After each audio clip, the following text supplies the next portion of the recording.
How's it going, bud? Good, how are you? Doing well, staying busy with stuff. So you're wanting to get into puppet building. Very Yes. exciting. What are your questions? Let's see what we can answer here. Well, so far I've been watching Adam Krutinger on Yeah, his, friends with Adam, great guy. yes, his puppet building, and I came up with this little iMac with the Okay. Yeah. blinkers. But yeah, that's really all I've done so far. But I've That's watched awesome. your puppet making video on the Uh-huh. monster, and I got some teddy bear eyes like these, and then all different sorts. Oh, awesome. But I was really concerned about how to make the head. That was really my question. And I have 1.5 inch thick project foam. Okay. So you have 1.5 inches or you have 1/2 inch? Wait. Oh yeah, I have 1/2 inch. Okay, yeah. So do you have the patterns for it that are they were on that video?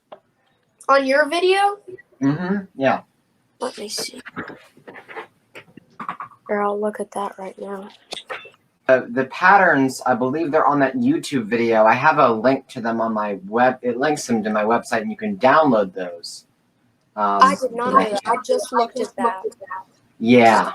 And what you're going to realize, too, is when you download those patterns, you just cut them out, and you'll take that and you'll trace it with a Sharpie onto your phone.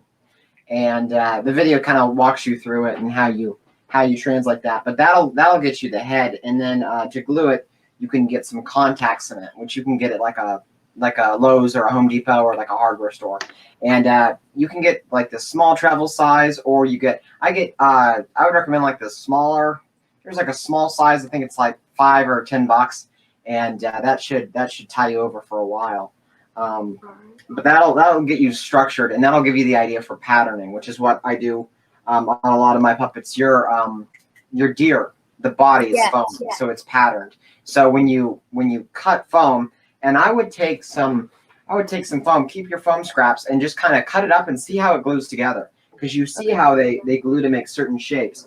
My mime here, Marcel, his face, if you look at his face, it's a base pattern that I did as a one-off, and then I added, the chins onto it and the different features. But it had this sloping, the sloping idea. So what you can do as you build puppets, you'll realize that you can draw out. I'm able to draw out an idea, a front face and the side face, and you can kind of imagine how the shape would end up being, and just kind of toy around with the foam. The more you build, the more you figure that out. And I'm planning on doing some more puppet building videos on YouTube, but that should give you an idea of where to start. Does that make sense? Yes, that makes much more sense now.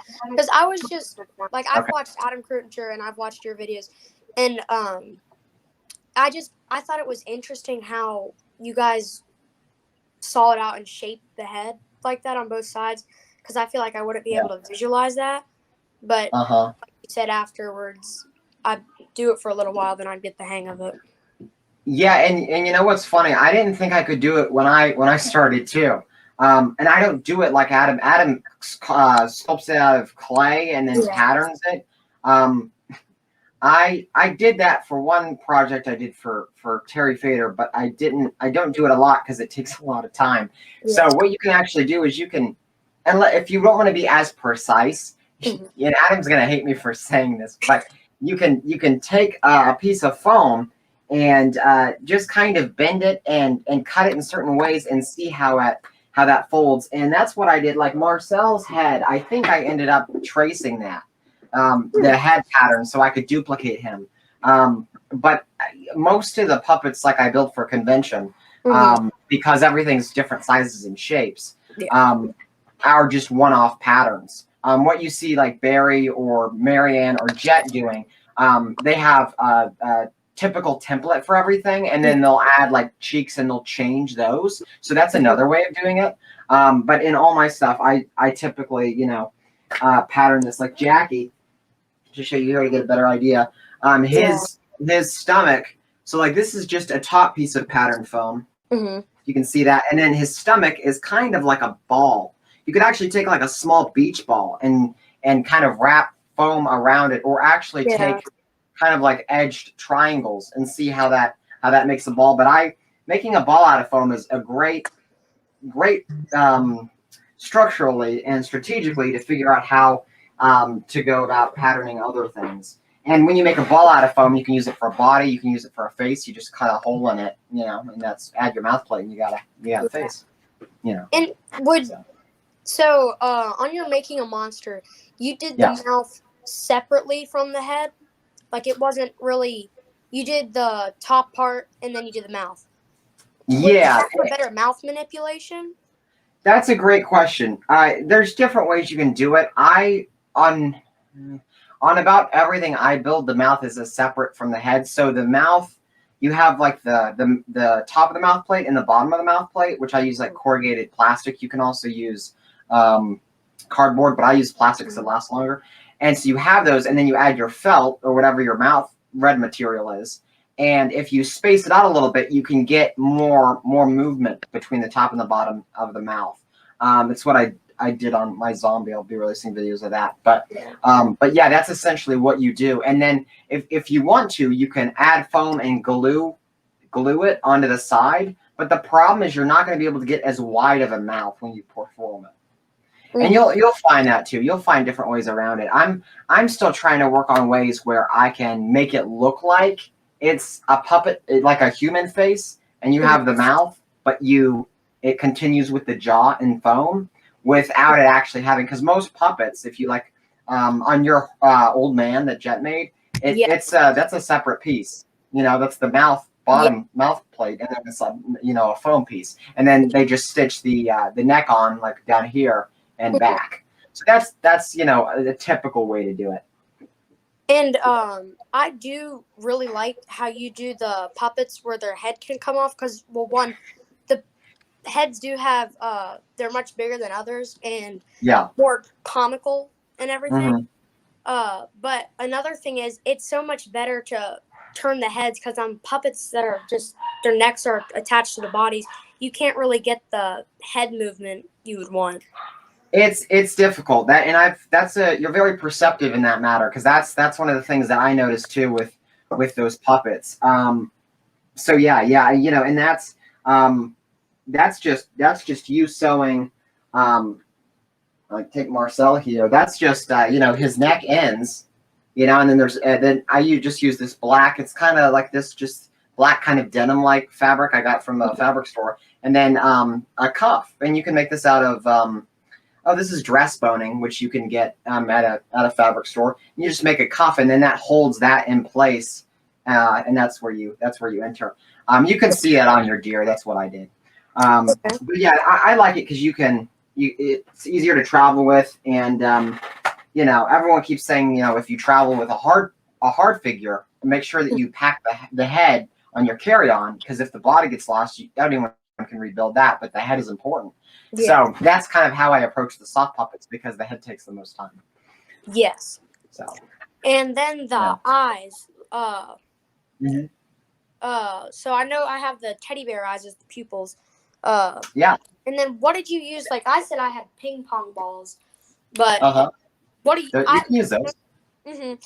I've just noticed what do you usually do? Because I've noticed on Buckshot, I've looked at him and I couldn't really make it out, but I could see it. Yeah, So I used This is a little bit more time consuming. Like what you find out is and I'm sure you'll evolve as you grow as a builder, is that you find ways that look better to accomplish things. What I do with Buckshot is the same thing I did with Jackie, and I bought on Amazon. You can get their clear Christmas ornament domes, and so it's a plastic clear half dome, and it has it has a counterpart to it, so you can paint them or whatever. And I take a white spray paint. It's a spray paint for what is it for? I don't know. It's for like when you're doing like cars, like toy car modeling and all that. It's like at a hobby shop. You can get it there, right? Yeah. And I spray the inside of it so that the other side, since it's plastic, it makes it look shiny. And then I think for buckshot, I actually have to look up a photo of that because I can't remember what I did for the pupil. That's what I did for the white of the eye. Yeah. And then I just hot glued that in place with my 400-degree tint hot glue gun. Where is buckshot?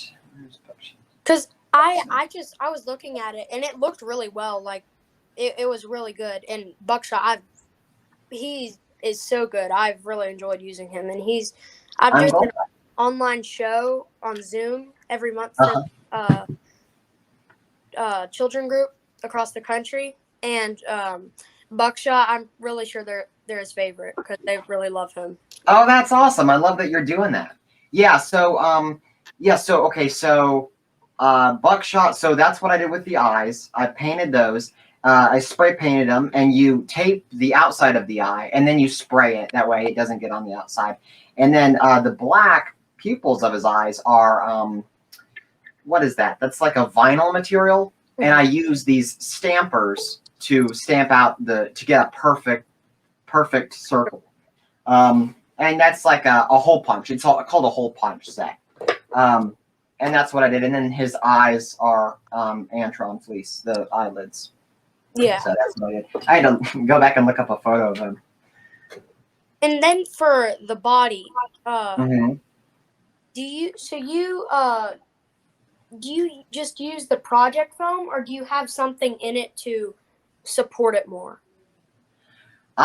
You can do a few different things. I started with bleach bottles because that's what everyone did. Mm-hmm. And this is like a bleach bottle that you can buy. You can, use one up or just buy one on Amazon for a couple bucks. And then you just cut the hole out, cut the top off, and you can cover it in 1/2-inch foam. I don't know if she did on this one, but she covered it in fabric. But if you want to pattern the body, that's a little bit more labor intensive. I would recommend kind of drawing out a front view of the puppet body and a side view, and then almost everywhere that you have, every kind of space that you have a curve, you're going to have a dart in the foam, which is where a dart is where like you glue the two ends of the foam together. So yeah, that's kind of what you do with that. Yeah, you can kind of do the same thing that Adam Krutinger shows, where if you want to like sculpt it in clay, because that's probably the best way to learn how to do it. And then you might be able to like expand from there, or just kind of stick with that method. But you can sculpt it in clay, and then what does it he do? He puts tape over half of it, and then when you undo that, you decide where you're going to cut the tape, and then you see that full pattern and how it curves. So, but yeah, I use that's more than what you asked, but I just use I use a higher grade Muppet foam, but you can use for the body if you're wanting to pattern it for a ventriloquist puppet, you can use like 1-inch foam, and you can get it from like Walmart. All right. And would that be? So would I just do it out of 1-inch foam, or would I do that around the bleach bottle? So if you're using a bleach bottle, you cut the bleach bottle, and then you'd use, if you want the puppet to be thicker, you can use 1-inch foam. But you can use 1/2-inch foam and just cover the body. If you're going to put clothes on it, if you're going to do like detailing on the body, that's a different story. But if you just want a body to be there for clothes, then I would do like 1/2-inch foam, and you cut out the foam, and you'd fix it to go over the body, and then you'd cut everything, and then you'd glue it with your contact cement. And I do it outside of my garage, and I have a hair dryer, because when you hit the hair dryer with that glue, it speeds up the process. It makes it easier to control what sections you're gluing. I guess it was on Patty when making the little guys.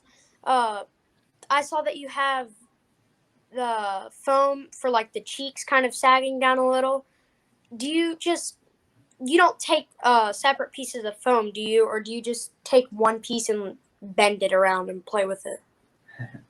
So what are you asking on what puppet? Like on Patty. Yeah, Patty. Are you talking about which version? Because I actually rebuilt her. Oh yeah, the one you were rebuilding. It was when you were building the pink little guy. Yeah. Yeah, she was in the background. Yeah. So okay, so I had my head template, right? I have that basic head pattern, okay? And then I took pieces of foam, and something that I learned, I took a piece of foam, and in the same way, in the same technique I did where on the Making a Monster video where I made the nose, remember how I said cut out like a triangle or whatever, and then glue it and then kind of pinch it to where it creates those creases? I did that so it would create a high cheekbone. And then when I covered it, I wanted the cheekbone to be pointier, so I sewed into the side of the foam on Bill's face. Oh. These are advanced techniques. Yeah. But you know, I admire you wanting to like know everything, because that's exactly how I am. I'm like, I want to know how they did that. The biggest thing, you know, if you're going to make an old person puppet or whatever, draw it out and then kind of, you know, draw your lines on how big you think the base head pattern would be, and then that gives you an idea for like how much you have to build onto the basic head pattern. Mm-hmm. That's what I do a lot when I'm kind of stumped on a project. So yeah. So I was sort of trying to because after you're making a monster, I looked at it and I wanted to do like an old zombie, so where it would have just the one eyebrow over this. Yeah. And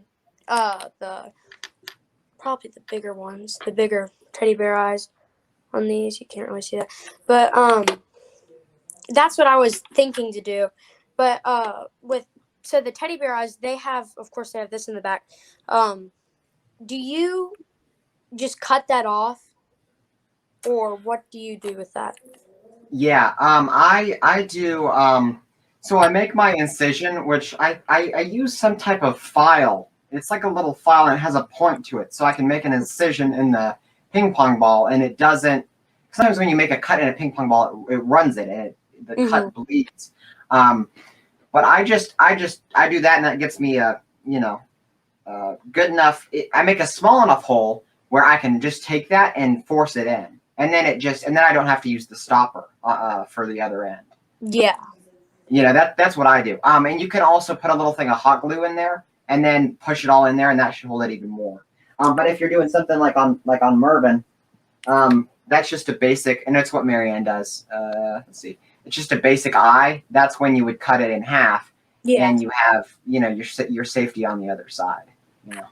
So you said you'd file the end of it? No, I'm sorry. You leave that there. When you make the hole to put it into, because that piece is actually good because it'll hold the iris into the white ping pong ball. So you're going to make that hole with, you know, some type of pointed, not scissors because it'll cut it, but a round point into that ping pong ball, and then you'll make a big enough hole where you can wedge it, and you can find that it'll stay, and that should work for you. And then I think you said this, but we do not. This is what came with it. You don't use these little clear parts, do you? I use those if I do a half ping pong ball, because those are used to secure that piece of the back of the eye. So if you're doing the eyes separate, like on like Marianne's puppets, the eyes, most of their eyes are ping pong balls, or they used to be, and she cuts the ping pong ball and then she puts the eye in, and then on the back she uses that backer, and that holds it in place. Oh. Yeah. Yeah. So then the nose, is that so? You said that cut it into a triangle and then just try to shape it. Yeah. Like if you watch the video, I kind of instruct. It doesn't really matter. Like you could just cut out like just a piece of foam, and then and then just kind of put glue in it. And then if you pick it up, you hold it. In the video, I explained it better. But you hold it in a certain way, so when you crease it, it creases. You get the main ridge of the nose, you get the nostrils, and then you get the part in between. Oh, okay. And that's what I did. That's what I did. This is kind of the same technique for the new Bill on his nose. Yeah. That's what I did. Legs and arms. Mm-hmm. The doll joints, wasn't it? Doll joints? Not for the Make a Monster. The Make a Monster is more of a basic kind of puppet for people that wanted to build. You can use doll joints if you're wanting to position the arms in a certain way. Like, what are you wanting to build, like a ventriloquist puppet, or are you doing the Make a Monster? Because those are kind of different. I was wanting to do a ventriloquist dummy. Okay, so the arms, you just make the arms separate and you'd sew them onto the top, like right here. Oh, okay. And you sew them, so not that you sew all around the arm, but you sew the top part of the arm. That'll allow you to move the arm enough and get that movement that you need in performing. Okay, because on the Make a Monster, I saw that it was just the sock body, but like you said, that was for people who just want to make it for themselves at home. Yeah, I was trying to just kind of put out something where you could make it in a day, you know. Yeah. I'm working on something where it kind of walks you through my process, but that won't be up till later. So. All right. But yeah, that's kind of what I do for mine. And then tongues you can do. Barry uses some type of craft foam. He just doubles the craft foam over and then cuts like an elongated heart, so you can do that. I sculpt most of my tongues in foam. You can do that as well, and then paint them with like you go to like a Hobby Lobby and you get airbrush paints. Yes. And you can like hand paint. You use the airbrush paint. You don't need an airbrush to use it. You can just hand paint it on there, or you just pour some paint onto the tongue and then squish it around, and it gets it evenly dyed. That's what I do for a lot of this stuff. Your deer was I used a fabric tongue. Because I like the way that it's scrunched up in the mouth. So you can do that too. There's a lot of different options there. And so for the arms, was that the same with the legs too? Yeah, the same applies. Yeah, you just take you take the end of the leg and you build the leg out of foam, but then you leave enough when you cover it in fabric. Like your fleece or whatever, you leave enough at the end of the leg where it's just fabric, and you use that to sew onto the puppet. That way it's got some, when you hold the puppet up, if I take him and you hold the puppet up, the legs dangle. Yes. See that? You want that. That way when you set him on the stand, it gives it that movement. And on him, actually, I haven't rebuilt him. He's actually an old puppet, a few years old. But I just did the pattern of the arms. I just made the pattern of the arms, did that on the machine, and then stuffed it with like stuffing. There's not even foam in there. So that's another way you can do it, and it saves you some time. And the thing is, like, if you're just doing if you like have know that the puppet isn't going to have the arms like exposed and it's going to wear like long sleeves or whatever, stuffed arms are fine. Yeah. I do different things at different times. That's why I offer like different tiers when I build for people, because most people don't care if you use stuffing for the arms or foam. But when you do like a third tier, you get like the highest quality, and that's just because it takes more time. So Buckshot was made with all foam. And that's why he's individually patterned and he's, one of a kind. So. Yeah. So I would probably on this, because older zombie looking thing. Have you drawn it out? I've gotten like a little sketch here, but I haven't done it according to the plans or the what was it? What was on your Making a Monster? Your head and the arms and the ears. That, but this is just really rough, but it.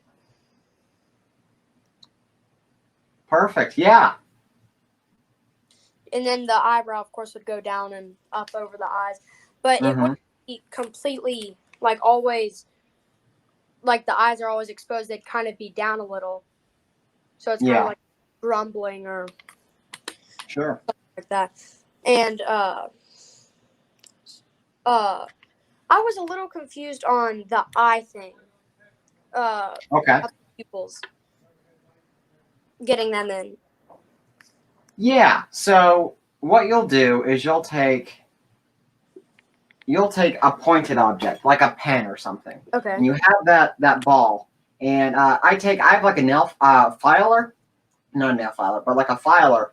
And ask your dad if he has a set of filing tools. Okay. And because mine did. And it's a round. It's like a cylinder, and it's got but it's got like a point to it, and it's a filer. So you push that in, and then you kind of push it a little bit more, and then you kind of push it around, and you're able to widen the hole of that ping pong ball enough to where you can friction in that iris that you just showed into that ping pong ball. But what I would recommend you do, because you have that mech set up already, Jesse, is hold the mech up and take like a thick tip Sharpie and do 2 little dots where you want the eyes. Okay. And then that'll give you a bearing, because sometimes you can get the eyes cross-eyed, or sometimes they're not like straight on. Yeah. And so that's what I do no matter what backing I use. If it's a ping pong ball, if it's plastic, I always do that. That way I can measure it. Okay. So. And the pattern. So do I just print that out? Yeah. The problem is you're wanting to kind of do everything here, and you're using Adam's mech with my puppet. My puppet wasn't really, my patterns aren't built for a mech. They're kind of just built if you want like a little puppet. So you can print those out, and you might need to take that, just look at it, and then make it bigger yourself. Okay. Look at the pattern online, just open it up, and then say, okay, how big do I need this pattern to be, so I can install the eye mechanism, and it'll all look like it's the right size. And that's what I would do. And then, for fabric, I don't know what fabric you plan on using, but you can get, like, I go to Joanne Fabrics, you can get like all these, they have all these different types of fleeces that are good, especially when you begin, because you'll build a lot of puppets, and then you'll grow, and then you'll want to invest more into more expensive materials, which is what I use now. Because I figured out what I was doing. So I would recommend that. They also have like bins where they've got like scraps of fabric on sale and all of that. So you can do that as well. And that the scraps, what was it? Oh, like the little, I think you have it on Mervin. I don't really know what they're called, but the little spots on his forehead. Yeah, the age bumps. And I really like those because it just gives it the old touch. Yeah, it gives them some character, right? There they are. Yeah. Right there. Hey, he likes my bumps. Right, yeah. Hello there, Jesse. Hi, Mervin. How's Herbert doing? I think Herbert's doing good. I think so. Yeah, he's doing pretty good. He's missing the ladies at the senior center. Oh, he's missing the ladies, yeah. But are the ladies missing him? Probably, yeah. So what you can do is you can take these, and you can just cut out circles in fabric. That's one way of doing it. I've done that for puppets. You can also take this, cut out a circle in fabric, and I'll do a video on this. I promise. But you thread a needle, get a decent amount of thread, and thread your needle, and then you sew in and out on the edge of that circle, and then you pull it once you've met where you started, and it bunches up, and then you sew that off, and then you set it here, and that's how you get it bumped. That's how it's raised, and then I just sewed it onto the head. So that's why this is raised versus just flush, and that takes a little bit more time, but it's a cool technique. I also did it on his ears. You know that little lobe you have right here on your ear? Yes. I did that same technique for the mole for his ear right there. Oh. And then I make the ear, and then I sew that onto the ear, and it just adds a little bit of detail, you know? Yeah. So you can do that. He's also got a mole right there. Yeah. You can do these in a darker color than what the fabric of the puppet is, if you want it to be like a mole or a growth or whatever. You can also sew it, thread a needle, pull it through, and then just cut it, and it'll make it look like there's a few hairs on there. Oh, if you want that effect. yeah. So that's funny. I've done that. I did that for a puppet. So that's another fun technique. You might not be able to see this, but I kind of like sort of try to draw the bumps there. Oh, I see them. Yeah, I love that. Yeah. Yeah, and do that side profile of the puppet face too. That'll help you a lot. I didn't do that when I began, and it made it harder for me to envision how the head should look because I only had that front view. So yeah, I'll have to do that. I will work that out. Cause and then for just the lines at the top. So I want like he's been buried for a really long time. Like he's really, really old and he just wants to be left alone.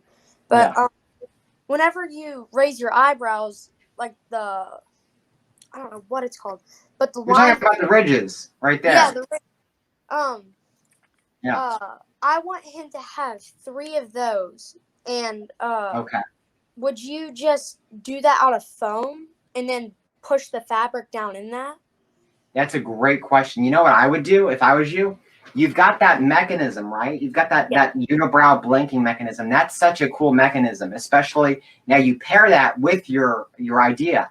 So you have that unibrow mechanism, and then you've got right here, you take segments of rope, okay? Thin rope, but thick enough where if you cover it with fabric, you could see it. And you do one segment of rope, and then you cut it, and then another segment, and then another segment, and that'll create those lines. And then it'll also, if you make it smaller at the top and wider, it'll look like it's leading onto that unibrow, and the unibrow is part of it, which will look really cool once you cover it. So that's what I would do. And you just take your contact cement, you do a line of glue, a line of glue, then you glue the rope, and then you cut the sides, glue the rope, and then you do that 3 times. And you can draw it out in Sharpie beforehand to get an idea of where you want to place things. But you can also move the rope. So if you want him to kind of always scowl, you can kind of point it like that, or you can just do that, and he's always in discontent. Yeah. Yeah. Well, I think that's really answered all that I have right now. Awesome. So yeah. Well, thank you so much. Yeah, no problem. And feel free to reach out if you have any more questions. I'm happy to help. And if you plan on being at convention this year, that's great. I plan to. And I'll have some stuff, and I can show you some of the techniques that we talked about here, and answer any more questions you have before then or then too. So yeah, and I don't know on the schedule. I really haven't looked at it much yet, but there usually a how to make a puppet class? There is, and I'm not allowed to talk about it yet on social media, but Bob and I are doing a workshop this year. Oh my, that'll be really fun. Yeah, it's called Character Creation from Puppet to Personality. So we're going to talk about building a unique character and then also writing for it, which is a very important thing. So so we'll have that workshop, and I'm hoping to have some exciting stuff, some exciting characters to debut there, as well as some stuff for my table. So it'll be fun. Well, and thank you again so much. Hey, no problem. Questions in the future, but I'll make sure to reach out to you. Yeah, totally. Reach out to me or Adam. I know he's got a lot of videos, so I plan on doing videos too. When I can get to them, I'll let you know when I have those out. All right. Well, thank you so much, Landon. No problem, Jesse. Take care. Tell the family I said hi. I will. Bye. All right. Bye.